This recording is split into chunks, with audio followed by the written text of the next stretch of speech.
Alhamdulillah, wa salatu wa salam ala rasulillah, amma ba'd. La louange est à Allah et les salutations sont sur le prophète Mohammed sallallahu alayhi wa sallam. Les organismes Jamiat Fahd al-Ahmed al-Insaniya ainsi que le Markaz Takwin ainsi que Académie al-Rawad sont heureux de vous inviter à cette conférence sur un sujet des plus importants. Vous n'êtes pas sans ignorer quel sujet fait la une de l'actualité en ce moment. Il s'agit du sujet de notre prophète Mohammed sallallahu alayhi wa sallam. Et pour nous parler de ce sujet, et plus précisément, le titre de la conférence est L'homme noble sallallahu alayhi wa sallam, cette conférence sur les qualités de notre prophète. Nous avons le grand honneur de recevoir Fadilat al-Sheikh, le savant marocain, Dr Al-Bashir Aissam Al-Marakchi. Très rapidement, qui est Cheikh Al-Bashir Aissam Al-Marakchi, originaire de Marrakech au Maroc. Il est ingénieur en communication de profession, mais a aussi suivi un cursus universitaire complet en sciences islamiques, de la licence jusqu'au doctorat. Il a également, en plus de son cursus académique, étudié chez de nombreux savants de son pays et obtenu des ijazas de plusieurs d'entre eux, dont le grand savant Shir Boukhobza, rahimahullah ta'ala. Référence reconnue internationalement en langue arabe, le Cheikh maîtrise également le français et l'anglais. Et alhamdulillah, il va nous faire l'honneur, nous les francophones, de nous donner cette conférence en langue française. Il est l'auteur de plusieurs livres traitant de divers aspects de notre religion. Et alhamdulillah, il fait partie de ces savants qui allient une profonde connaissance de l'islam authentique, une compréhension des enjeux du contexte actuel et aussi un militantisme pour les causes justes. On remercie Allah et ensuite on remercie le Cheikh de nous faire l'honneur de cette conférence. Et تفضل يا شيخنا الفاضل جزاكم الله خيرا. جزاكم الله خير. السلام عليكم.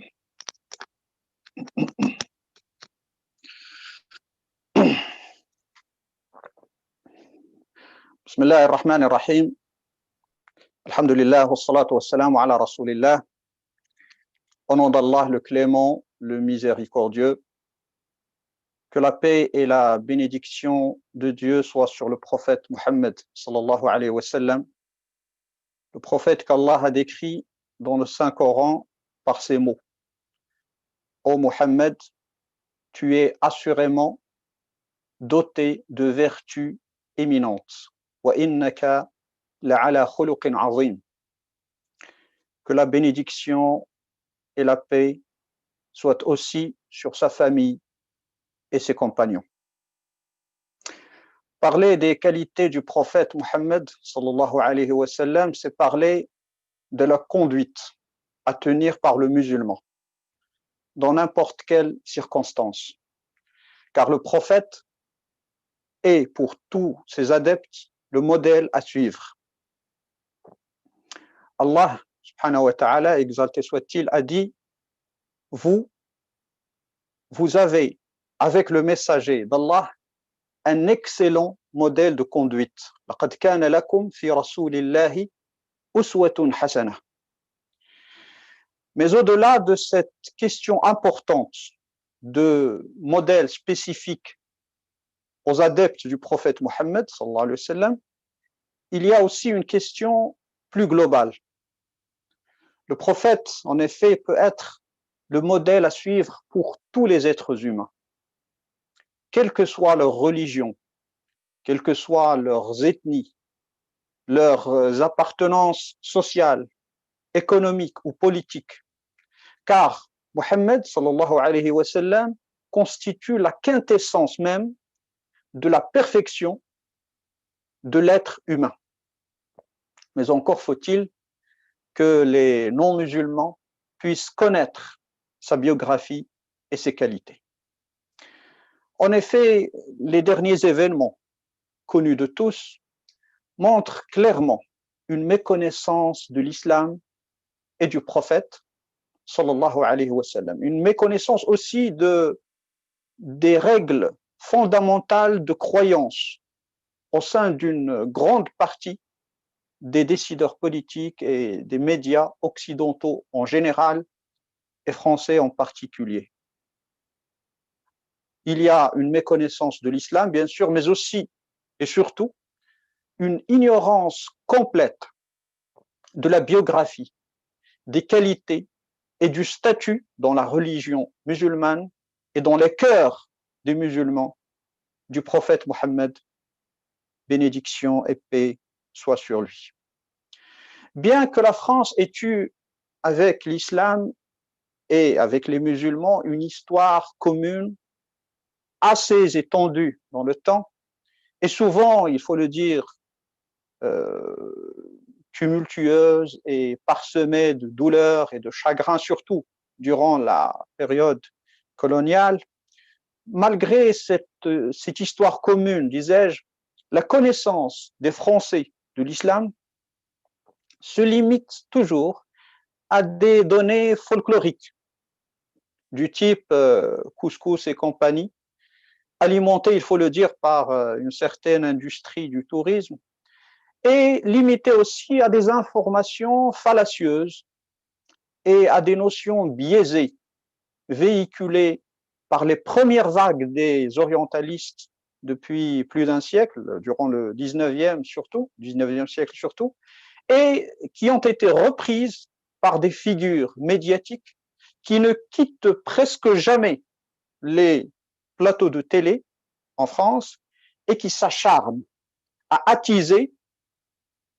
à feu doux, mais visons le long terme, à attiser la haine de l'islam et de son prophète. Cette conférence est donc une première tentative d'adresser un autre message, un autre discours aux Français, musulmans ou pas d'ailleurs, et plus généralement aux personnes francophones ou de culture française.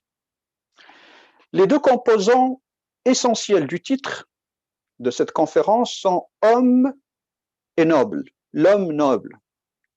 En effet, Mohammed sallallahu alayhi wa sallam n'était pas un dieu. Au contraire, il tenait à mettre en évidence des barrières claires entre son statut de prophète, d'être humain, et le statut du divin, Allah subhanahu wa ta'ala. Il y a un exemple très qui montre ces barrières entre les deux statuts. Un hadith d'après Ibn Abbas, qu'Allah les agrée tous les deux, un homme a dit au prophète ce qu'Allah a souhaité et ce que tu as souhaité. Masha Allah wa shi'ta. Alors, le prophète a dit, m'as-tu établi en égal, en tant qu'égal d'Allah? C'est ce qu'Allah a souhaité seul. Masha Allahu wahdah. Aja'altani lillahi niddan, masha Allahu wahdah. Bien sûr, il y a une multitude d'exemples dans ce sens. Muhammad sallallahu alayhi wa sallam était juste un homme, mais en même temps, il était le plus parfait des hommes et le plus noble des prophètes. Nous parlerons donc de l'homme qui vivait en Arabie, à la Mecque puis à Médine, comme vivaient les autres hommes dans la plus grande modestie et la plus élevée des humilités. L'homme qui aspirait à donner le parfait exemple de l'adoration d'Allah. Car la plus grande perfection de l'être humain est justement d'être assujetti à Allah subhanahu wa ta'ala, d'être son serviteur. On peut citer l'exemple de ce verset, gloire à celui, subhanalladhi asra bi'abdihi laylan min al-masjid al-harami ila al-masjid al-aqsa alladhi barakna hawlah. Gloire à celui qui, de nuit, fit voyager son serviteur, abdahu, de la mosquée al-haram vers la mosquée al-aqsa dont nous avons béni l'alentour. Donc, c'est qu'en tant que serviteur d'Allah que l'on atteint la perfection en tant qu'être humain. Nous parlerons ensuite des qualités de noblesse qui différenciaient Muhammad sallallahu alayhi wa sallam de tous les autres humains et qui en font l'homme parfait, c'est-à-dire l'homme noble. Donc nous avons là deux volets. Le premier volet, Mohammed, l'homme. Le deuxième, le noble.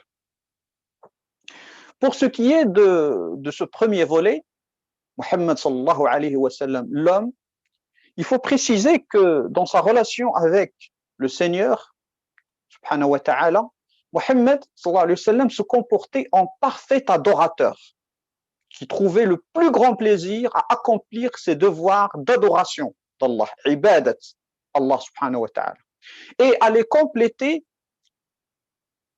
non seulement les devoirs, mais à compléter ces devoirs par une multitude d'actions non obligatoires, comme par exemple les prières surérogatoires. Dans un hadith rapporté par Al-Bukhari et Muslim, Aïcha, la femme du prophète, a dit, l'épouse du prophète a dit, le prophète veillait tellement dans la nuit que la peau de ses pieds se fondia. Alors je lui dis, pourquoi fais-tu cela, ô messager de Dieu, alors que Dieu t'a effectivement absous de tous les péchés antérieurs et à venir.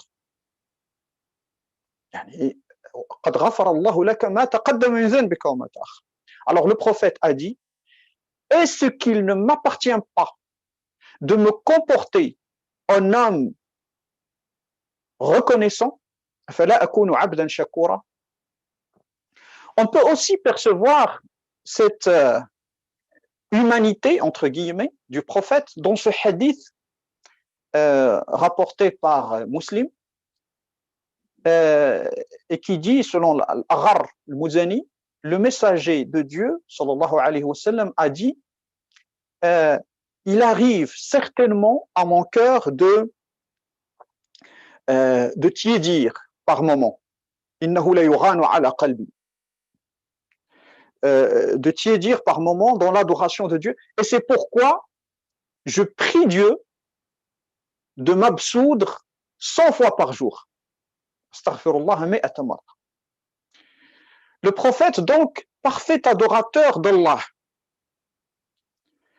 Le prophète qui a, donc, dans ses relations avec Allah, c'est une relation d'adoration, bien sûr, mais dans sa relation avec les autres, on perçoit la plus grande humilité.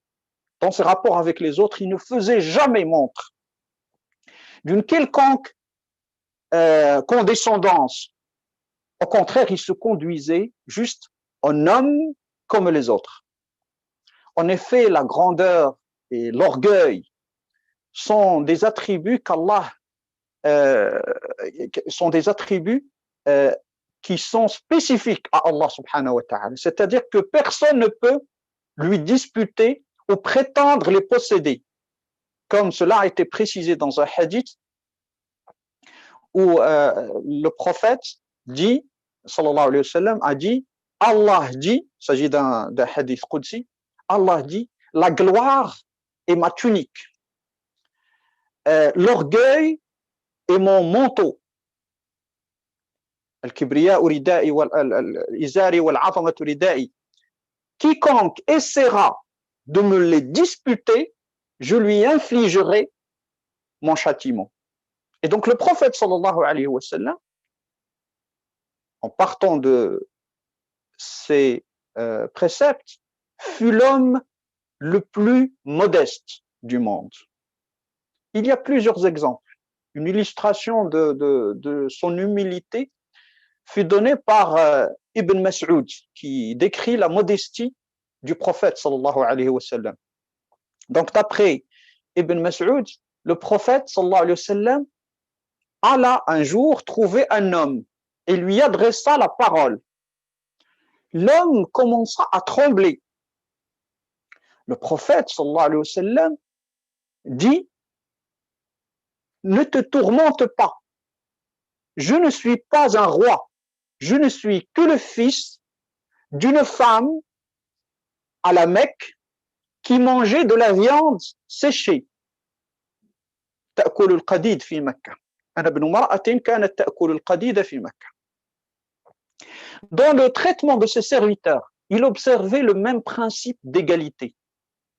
Anas, qui était le serviteur du prophète, se rapporte qu'au cours des 10 années où il demeura serviteur, où il demeura au service du prophète, il ne le réprimanda pas une seule fois. Il n'admonestait jamais ses serviteurs pour les différentes erreurs qu'ils pouvaient commettre. Au cours de toute sa vie, il n'avait jamais battu un serviteur, jamais battu une femme. Les éminentes vertus qui distinguent si remarquablement le caractère du prophète ne constituent pas des qualités acquises, mais plutôt des qualités innées qui faisaient partie intégrante de la nature profonde du prophète sallallahu alayhi wa sallam. Le prophète avait l'habitude de tout faire de ses propres mains. Il avait ainsi l'habitude d'aider ces femmes dans leurs tâches quotidiennes, dans leurs travaux domestiques, de traire lui-même ses chèvres, de recoudre lui-même ses habits, de raccorder lui-même ses chaussures. Aucun labeur n'était jugé avilissant à ses yeux. Par exemple, il a travaillé comme maçon dans la construction de la mosquée à Médine.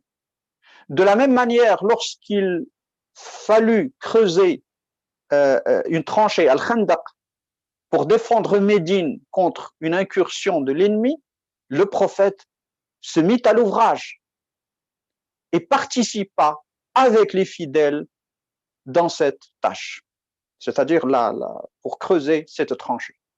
En résumé, Muhammad sallallahu alayhi wa sallam ne dédaignait aucune tâche, aussi humble soit-elle, en dépit bien sûr de la dignité attachée à son statut de prophète.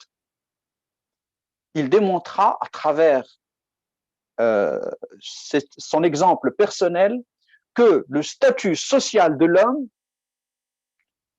qu'il soit considéré comme élevé ou modeste, ne constitue pas le critère fondamental de sa véritable valeur.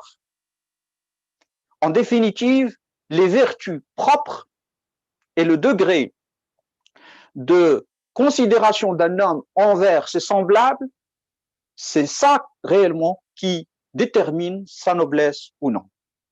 Un autre exemple.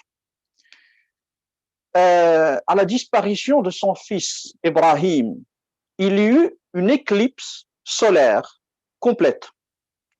Certains musulmans ont pris cette éclipse pour un signe de deuil céleste. Le prophète n'a pas accepté, il n'aimait pas il n'a pas aimé cette superstition et prononça un sermon pour expliquer qu'une éclipse n'avait rien à voir avec la naissance ou la mort de quiconque. La simplicité de Muhammad sallallahu alayhi wa sallam dans les détails de la vie quotidienne était très claire. Tous ses actes et mouvements étaient caractérisés par la simplicité et le naturel. Sa manière de vivre était donc marquée par la simplicité. Son tempérament était par nature réfractaire à tout ce qui pouvait ressembler à de l'hypocrisie ou à de l'artifice. Il n'hésitait pas, par exemple, lorsqu'il trouvait une monture, un chameau par exemple, un dromadaire ou autre, de prendre derrière lui un autre passager en croupe, comme n'importe quel autre homme. Il n'aimait pas que ses compagnons se lèvent à sa rencontre ou à son arrivée. Il leur interdit cela en disant « Ne vous levez pas pour moi comme le font les peuples étrangers. » Il tenait à préciser qu'il n'était pas, qu'il était simplement une humble créature de Dieu mangeant comme les autres créatures mangent, s'asseyant comme les autres le font aussi. Il prenait ses repas en compagnie de personnes issues de toutes les classes sociales. Et il arrivait qu'il ait quelque chose d'important à dire. Il prenait alors la parole, mais n'aimait pas parler pour ses propres intérêts. Il ne s'accordait aucune préférence sur les autres.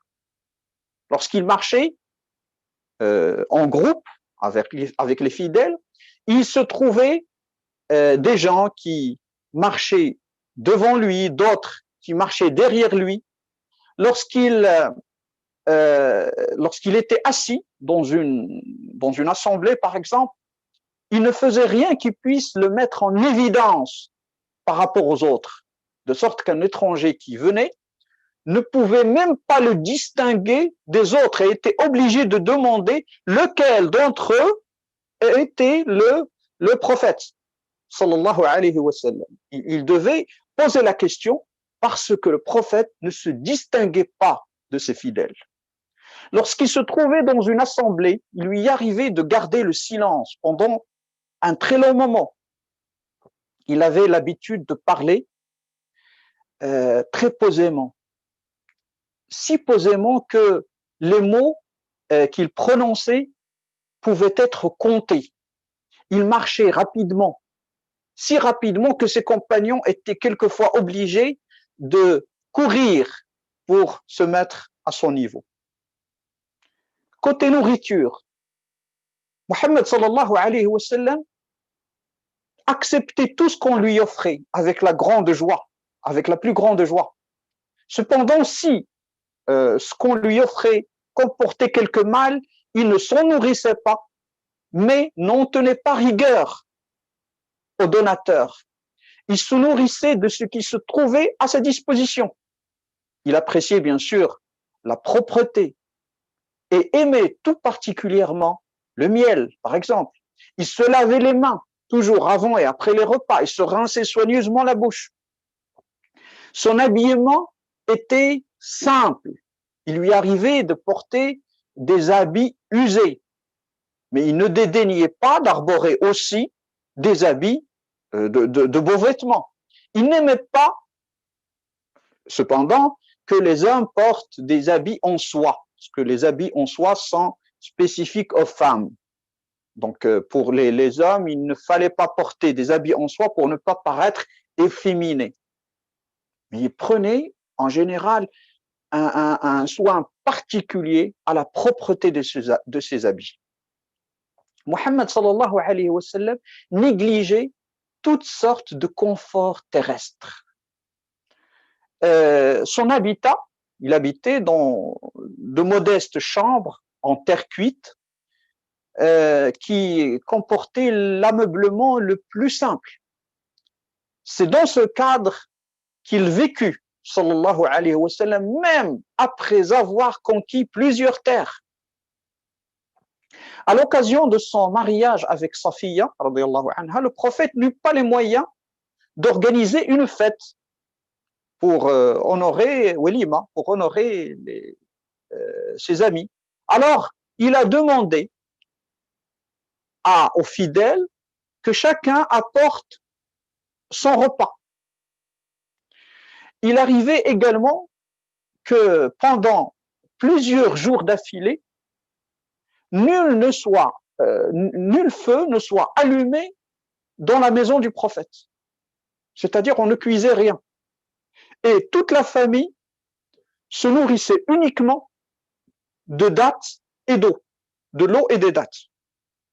Pendant plusieurs jours, il considérait essentiellement ce monde-ci comme juste un monde de passage éphémère.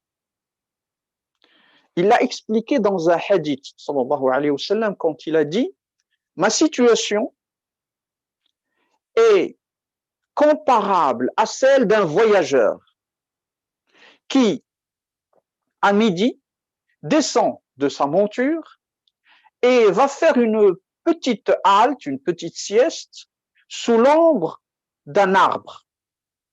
Tout juste le temps de se reposer un petit moment avant de reprendre son chemin. C'est-à-dire que l'être humain en général, le prophète sallallahu alayhi wa sallam en particulier, dans cette vie, est juste de passage, une petite halte, un petit repos, et puis il faut reprendre, il faut poursuivre le chemin vers Allah subhanahu wa ta'ala. Donc toutes les considérations purement terrestres, les richesses de ce bas monde, le confort de ce bas monde était pour lui, il n'avait pour lui aucun attrait. Il avait beaucoup de compassion envers les pauvres et les malheureux. Le prophète sallallahu alayhi wa sallam n'a jamais déçu un mendiant. Il ne lui opposait jamais de refus méchant ou brutal, mais préférait plutôt le faire attendre, s'il n'avait pas quoi lui donner, le faire attendre juste dans l'espoir qu'un bien puisse venir entre-temps pour pouvoir satisfaire la demande de ce mendiant. Il comblait donc les différentes sollicitations, même au prix de sacrifices personnels. Il nourrissait les affamés tout en ayant le ventre vide et il n'avait pas l'habitude de garder de l'argent par-devers lui. Mais à l'endroit des créatures primitives de Dieu, son corps était aussi rempli de miséricorde, pas uniquement les êtres humains.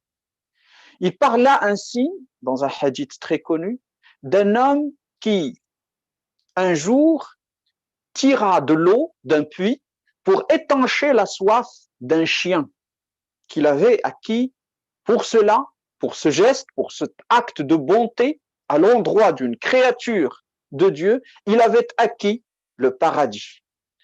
En même temps, il parla aussi d'une femme décédée qui était en train de subir le châtiment d'outre-tombe. Pourquoi? Parce que durant sa vie, elle avait l'habitude d'attacher son chat et de le laisser affamer. Ibn Omar, radiyallahu anhuma, rapporte aussi dans un hadith que il est passé un jour devant des enfants ou des jeunes gens de Quraysh qui avaient fixé un oiseau pour s'en servir comme cible. À la vue d'Ibn Omar, ces gens se sont dispersés. Alors Ibn Omar a dit, qui a fait cela? Que Dieu maudisse celui qui l'a fait. Le prophète, sallallahu alayhi wa sallam, a maudit celui qui se sert comme cible d'un être vivant. Le hadith est dans le Bukhari et Muslim. Ibn Mas'ud aussi rapporte, nous étions en voyage avec le messager de Dieu. Il s'en alla faire ses besoins. Nous vîmes alors un oiseau avec ses petits. Nous prîmes les petits, les oisillons, et leur mère se mit à voler au-dessus de notre tête. À ce moment-là, le prophète est arrivé et il a dit, qui a fait de la peine à cet oiseau en lui prenant ses petits? Rendez-lui ses enfants. Un autre jour, il vit une colonie de fourmis que nous avions brûlées.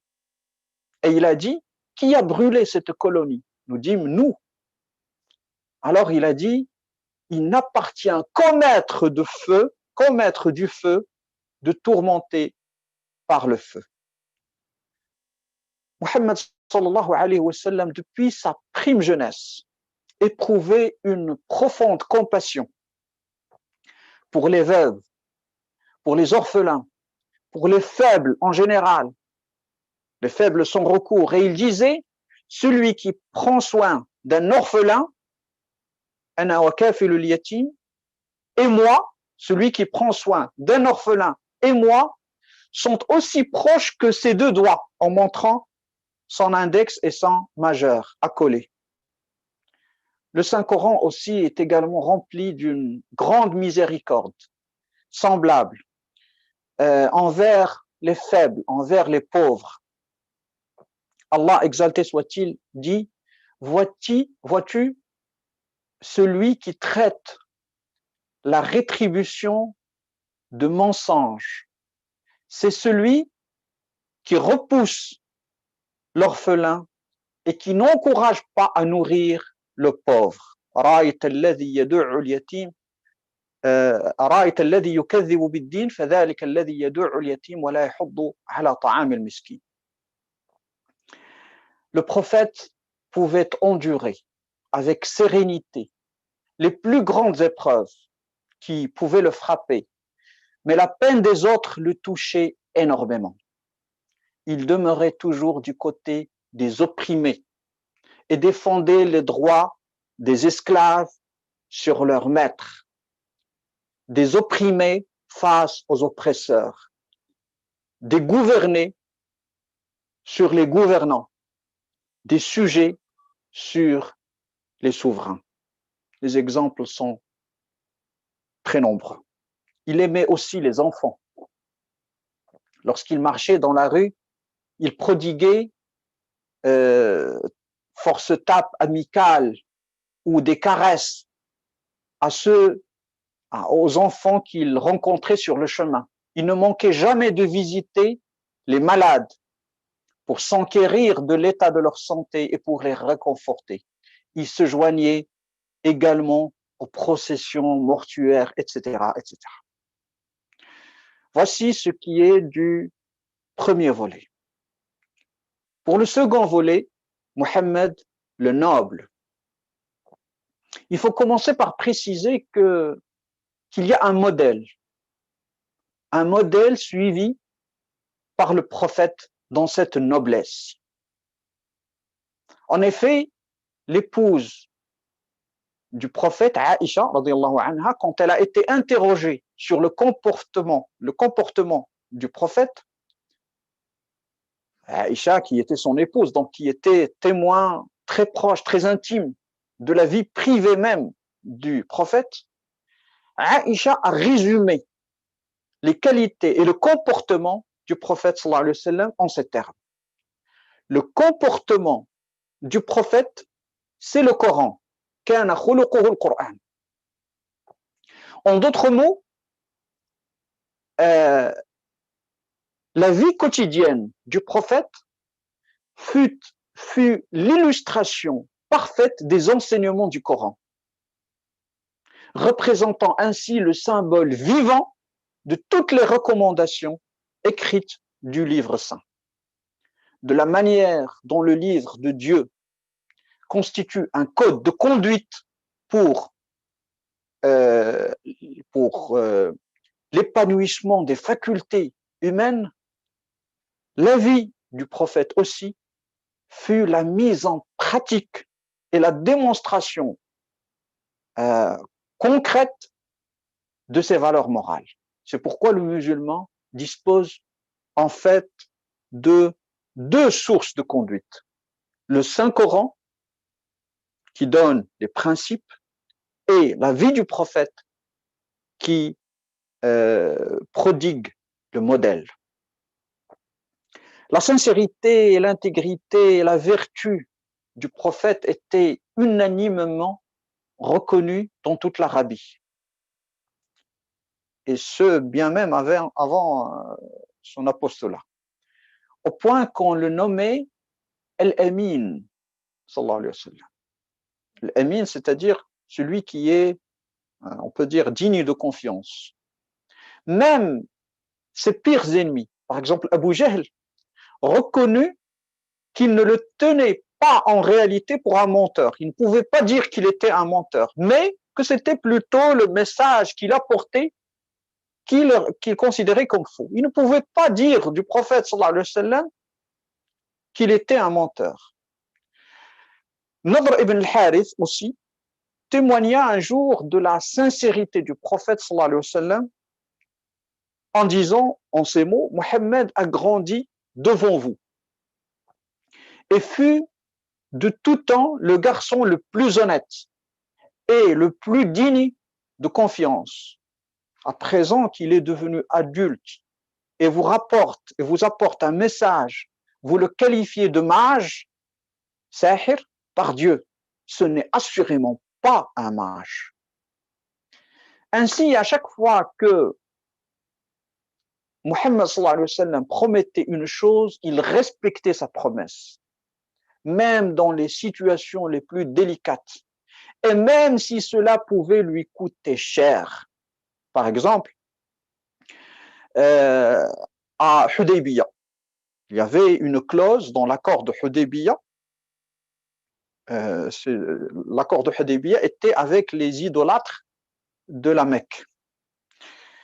Cette clause était que le prophète s'engageait à renvoyer à Quraysh tous les musulmans qui fuiraient la Mecque pour venir chercher refuge à Médine. Il s'en tint par la suite rigoureusement à son engagement et appliqua dans ces conditions, appliqua ces conditions-là, même si ces conditions affligeaient les musulmans. Aussi en matière de piété, de chasteté, Muhammad sallallahu alayhi wa sallam était le parfait modèle. Il mena ainsi en tant que célibataire une vie pure, éminemment pure, jusqu'à son mariage à l'âge de 25 ans. Même les plus malveillants ennemis ou détracteurs de Muhammad sallallahu alayhi wa sallam ne purent trouver la moindre tache sur ce tableau, le tableau de son caractère, sur le tableau immaculé de son caractère. Mais il y a quelque chose de très important à dire. Il s'agit du réalisme dans les qualités du prophète sallallahu alayhi wa sallam. Parce que certains diront, vous nous parlez ici de la tolérance du prophète, de la bonté du prophète, mais qu'en est-il de ces guerres saintes que vous appelez jihad? Notre réponse est claire et sans hypocrisie, car nous n'avons rien à dissimuler en fait. Oui, la guerre peut être légitime. Et la véritable noblesse de l'être humain est de mettre chaque qualité dans la situation adéquate. Écoutons par exemple ce que dit Allah subhanahu wa ta'ala dans le Saint-Coran. Combattez dans le sentier de Dieu ceux qui vous combattent et ne transgressez pas. Car Dieu n'aime pas les transgresseurs. Il dit aussi, combattez pour défendre les déshérités. Combattez ceux qui sont injustes envers vous. Combattez ceux qui vous ont fait sortir de vos maisons, de vos demeures. Et donc la révélation coranique est fondamentalement réaliste. Elle admet donc la violence dans un cadre précis et légitimise la guerre dans un cadre aussi très clair et très précis. Toutefois, la lutte n'est autorisée que pour réprimer l'injustice. De ce fait, la violence devient une fonction légitime de la justice, sa raison d'être étant la paix, en fait. La guerre, donc, a comme objectif primordiaux, notamment celui d'établir l'équilibre et l'harmonie sur le plan extérieur et social ou sur le plan intérieur et spirituel. L'islam légitimise la guerre dans plusieurs cas, la défense de la communauté, pour protéger des opprimés, pour la sauvegarde de la foi, pour redresser certains torts, pour protéger sa propre personne. En tout cas, l'agression est interdite.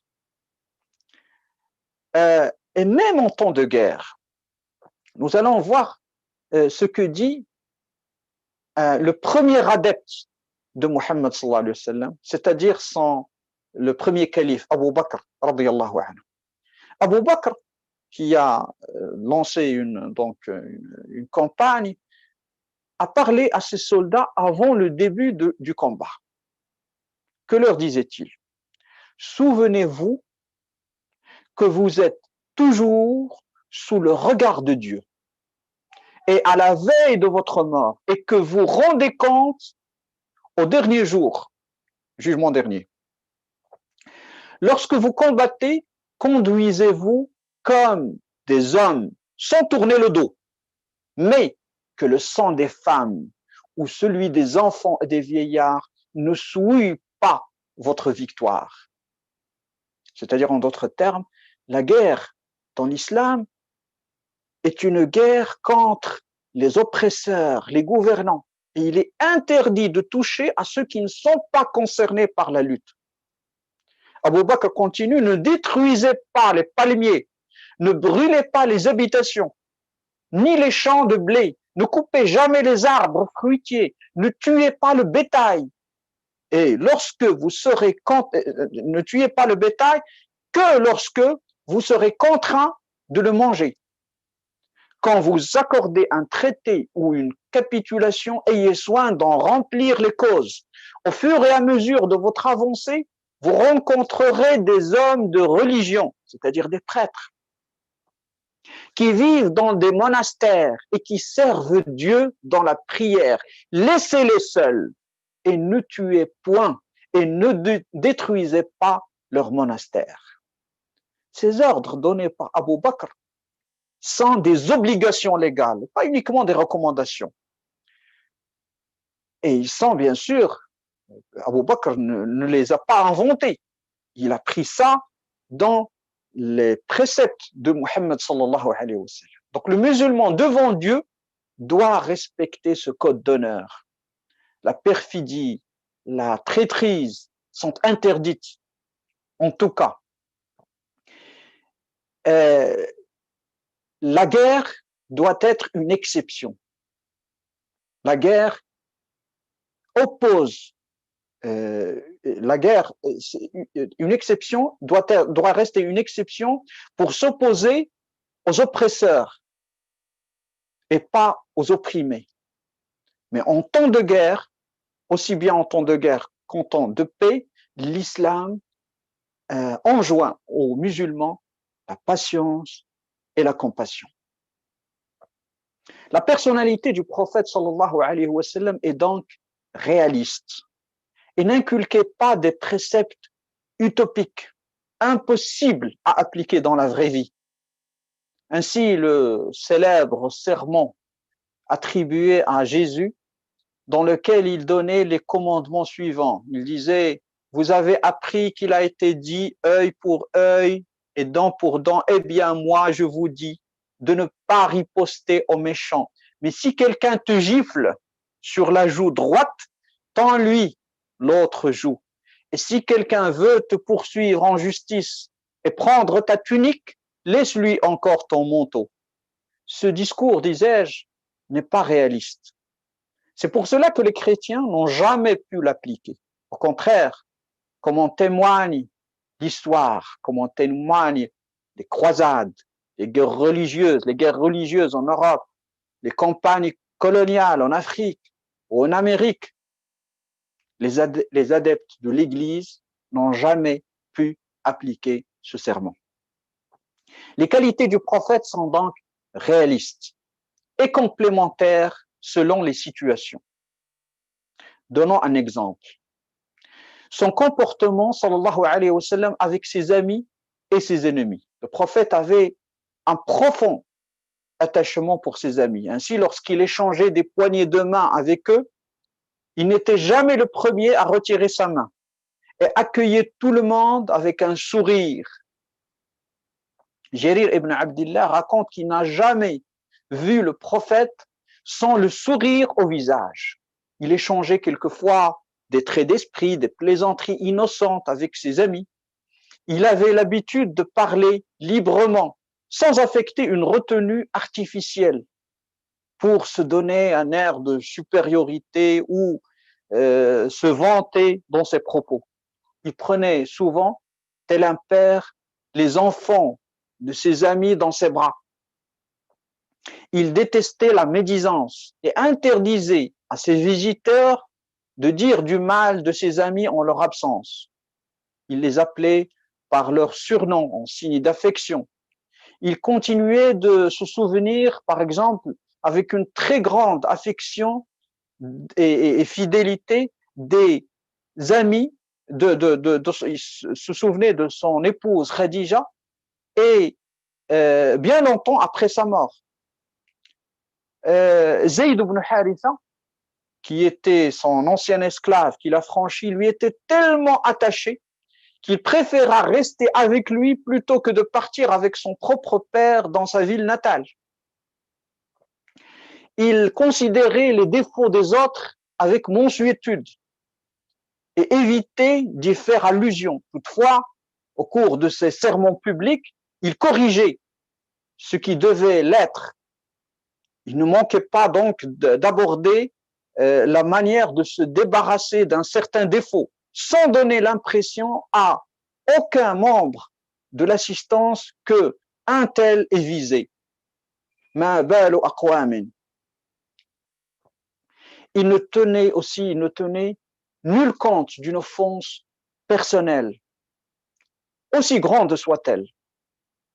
Après la bataille de Uhud, lorsque les archers musulmans délaissèrent la position qu'ils leur avaient demandé de garder, avec pour conséquence la perte de la bataille en fait, et la perte de parents et d'êtres chers, et la blessure du prophète, il ne les fit jamais punir ou juger et ne les blâma pas non plus, malgré la gravité de cette erreur. Donc, c'est comme ça qu'il se comportait avec ses amis, mais aussi avec ses ennemis. Il avait une grande générosité à l'endroit de ses ennemis, ce qui était vraiment quelque chose d'extraordinaire et de très rare dans les annales de l'histoire. Abdullah ibn Ubay, Ra'sul Munafiqin, la tête de file des hypocrites à Médine, était un ennemi juré de l'islam et il passait son temps à comploter contre les croyants, contre les fidèles, allant même jusqu'à inciter Quraysh et Bani Qurayza, etc., à écraser les musulmans. Pourtant, à sa mort, le prophète pria le Seigneur, subhanahu wa ta'ala, de lui pardonner, allant même jusqu'à offrir ses vêtements, son propre habit, pour envelopper la dépouille d'Ibn Ubay. Les Mécois, les gens de la Mecque, qui lui firent endurer durant des années les tortures les plus barbares, lui et ses compagnons, bénéficièrent d'une amnistie générale lorsqu'il triompha d'eux et entra victorieusement à la Mecque. Le sens du pardon du prophète était illimité. Ainsi, après 13 années de longues persécutions, de conspirations, tout cela a été pardonné et oublié. Les prisonniers de guerre furent tous généreusement libérés. Et Aïcha radhiyallahu anha rapporte que le prophète ne s'est jamais vengé d'un mal fait à sa propre personne. Une sanction n'était jamais administrée tant qu'il existait la moindre chance que le pardon ait un effet dissuasif et à défaut soit une occasion pour le coupable de s'amender honorablement. Le sens du pardon était très clair, était une vertu claire parmi les vertus de Muhammad sallallahu alayhi wa sallam. Le Saint-Coran lui enjoignit de tenir fermement au pardon, khudhil afu. Et cette injonction n'est pas restée lettre morte. Au contraire, Muhammad sallallahu alayhi wa sallam s'est conformé à ses valeurs dans les situations les plus difficiles. Au cours de la bataille de Uhud, alors qu'il était blessé et tombé à terre, un de ses compagnons lui demandait d'invoquer la malédiction d'Allah sur l'ennemi. Il lui répondit alors, je ne suis pas envoyé comme malédiction envers les hommes, mais en tant que prophète pour inviter les hommes vers le bien et à titre de miséricorde. Ô Seigneur, accorde la bonne guidée aux gens de mon peuple, car ils ne savent pas. Allahumma hdihim fa innahum la ya'lamun. Allahumma hdi qawmi fa innahum la ya'lamun. Le sens du pardon dont il fit montre à la conquête de la Mecque constitue bien sûr un exemple sans précédent dans l'histoire du monde. Toutes les tentatives imaginables furent entreprises par ces gens-là pour détruire l'islam et pour tuer le prophète. Mais nul reproche ne fut proféré à propos de ces graves méfaits, mais plutôt il y eut un pardon sublime, total et étendu à tous ses ennemis, y compris à Abu Sufyan qui faisait tout pour combattre l'islam, de même aussi que son épouse Hind, qui se rendit coupable de la barbarie innommable de mutiler l'oncle du prophète Hamza ibn Abd al-Muttalib radiyallahu anhu. Il y avait aussi la bonté du prophète, mais sans faiblesse. Bonté sans faiblesse. Le prophète n'a jamais au cours de sa vie proféré des propos insultants, ne prononçait jamais des termes agressifs, mais en même temps, il interdisait ces termes aux autres. À chaque fois qu'il voulait sermonner quelqu'un, il le faisait avec affection et sur un ton paisible. Par exemple, les Juifs qui avaient l'habitude de le saluer, ils déformaient la formule du salam, de salutation, en disant « Assalamu alaykum » au lieu de « Assalamu alaykum », c'est-à-dire « Assam » qui est la mort soit sur vous, au lieu de dire la paix soit sur vous. Et entre Assam et Salam, les deux mots sont très proches. Aïcha, un jour, a entendu cela et n'a pas pu se retenir. Elle s'est emportée contre ces gens-là.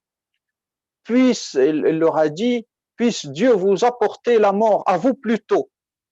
Alors le prophète la désapprouva et lui dit que Dieu n'aimait pas les propos agressifs.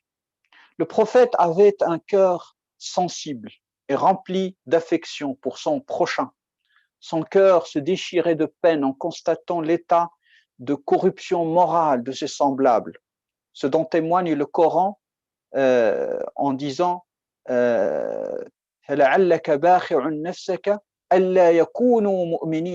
se peut que tu te consumes de chagrin parce qu'ils ne sont pas croyants. C'est l'expression même de la bonté de cœur du prophète sallallahu alayhi wa sallam. Donc il prenait un grand intérêt au bien-être de ceux qui le suivaient. Priait pour eux et leur prédit même les malheurs qui pourraient leur arriver dans le futur et les en consoler, comme il a fait avec Uthman radiyallahu anhu.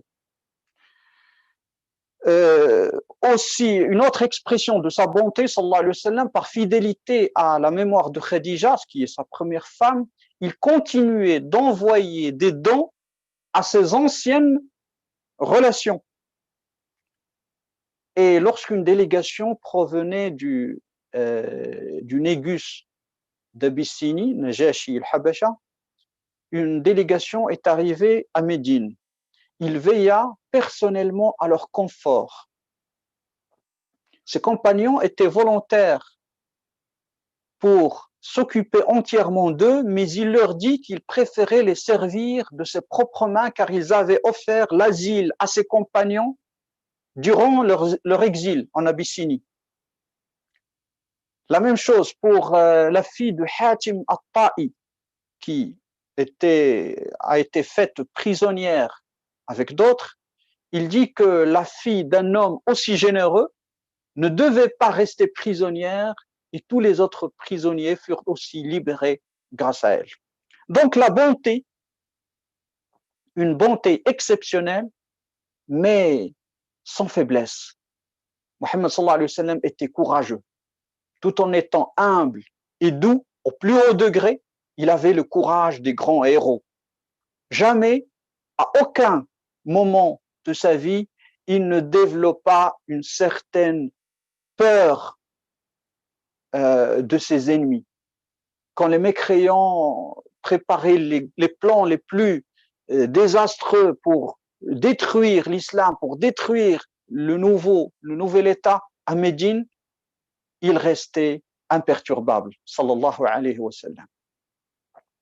Pendant l'hégire, le hijra, au cours de l'hégire, ses poursuivants suivirent ces traces qui les menèrent à l'entrée de Ghar Thawr, la caverne de Thawr.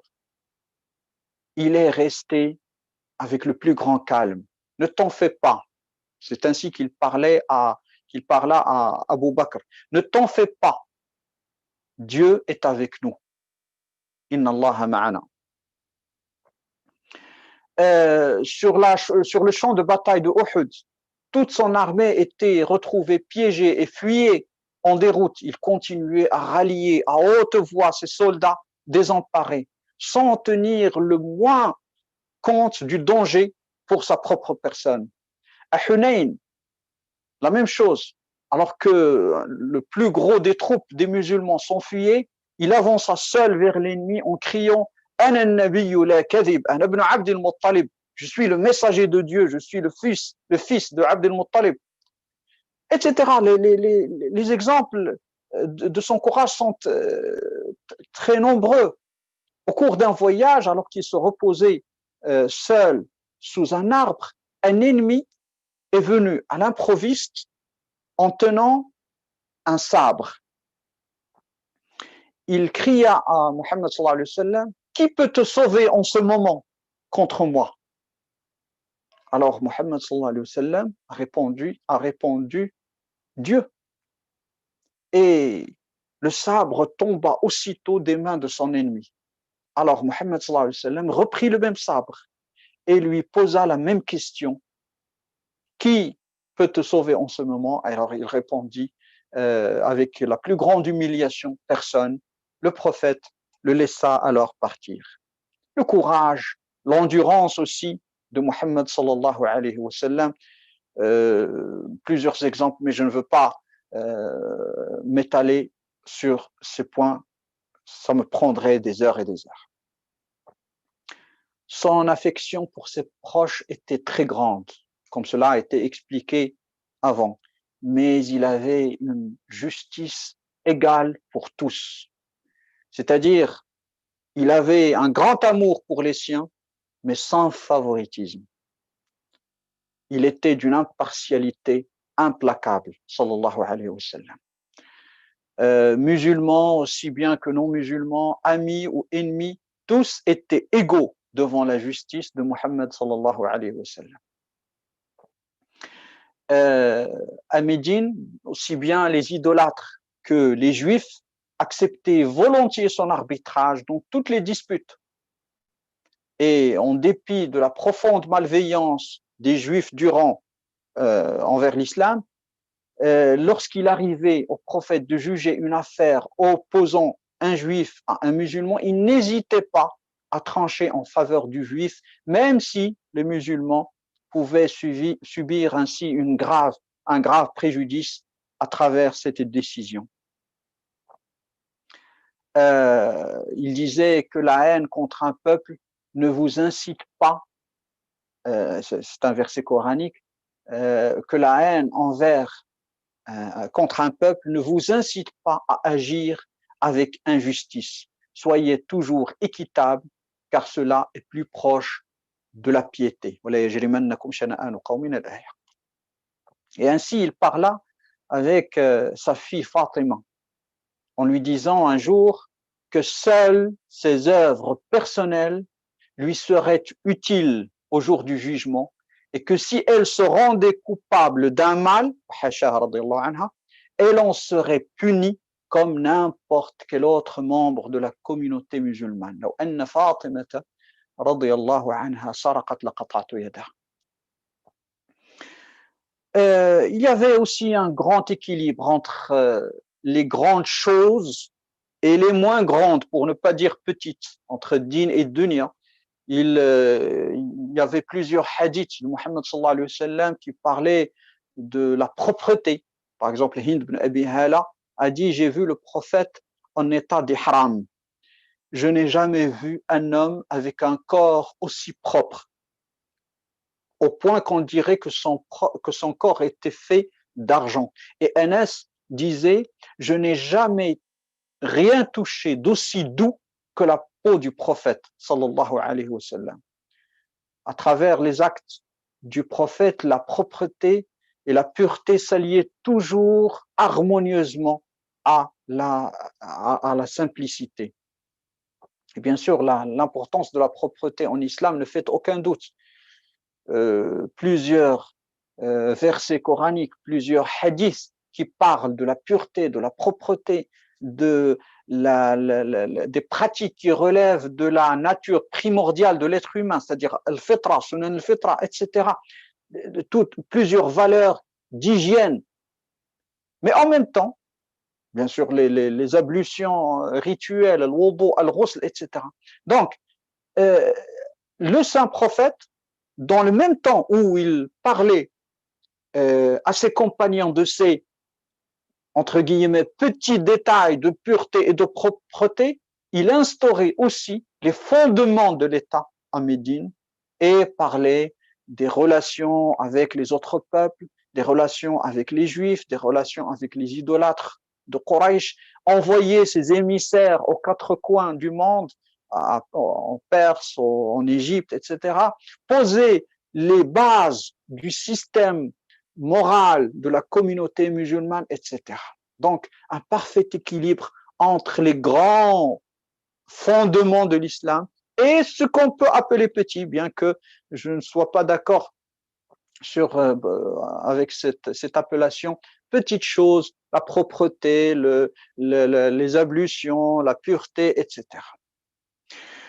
Il y a beaucoup de choses à dire et précisons donc à la fin de cette conférence qu'il est impossible de narrer toutes les qualités du prophète sallallahu alayhi wa sallam, car cela prendrait, comme je l'ai déjà évoqué, des heures et des heures. Mon objectif était uniquement de poser quelques jalons sur la route menant vers un amour fort et sincère du prophète Mohammed sallallahu alayhi wa alihi wa sallam. Walhamdulillahi rabbil alamin. Sallallahu alayhi wa sallam. Que la paix et les bénédictions d'Allah soient sur le prophète Mohammed sallallahu alayhi wa sallam. Cheikh al-Bashir Issam al-Marakshi, nous vous remercions infiniment pour cette conférence très pertinente qui, on l'espère, sera une cause de l'augmentation de notre amour pour notre bien-aimé prophète Mohammed sallallahu alayhi wa sallam, ainsi qu'une motivation supplémentaire pour suivre sa voie. Et pour finir, nous remercions toutes les personnes qui ont généreusement participé à cette conférence et j'espère qu'on aura une autre occasion de se retrouver afin d'augmenter notre foi, notre connaissance, notre ouverture d'esprit. جزاكم الله خيرا يا شيخنا البشير حفظك الله ورعاك وصلى الله يتقبل منكم. آمين. السلام عليكم ورحمة الله وبركاته. وعليكم السلام ورحمة الله وبركاته.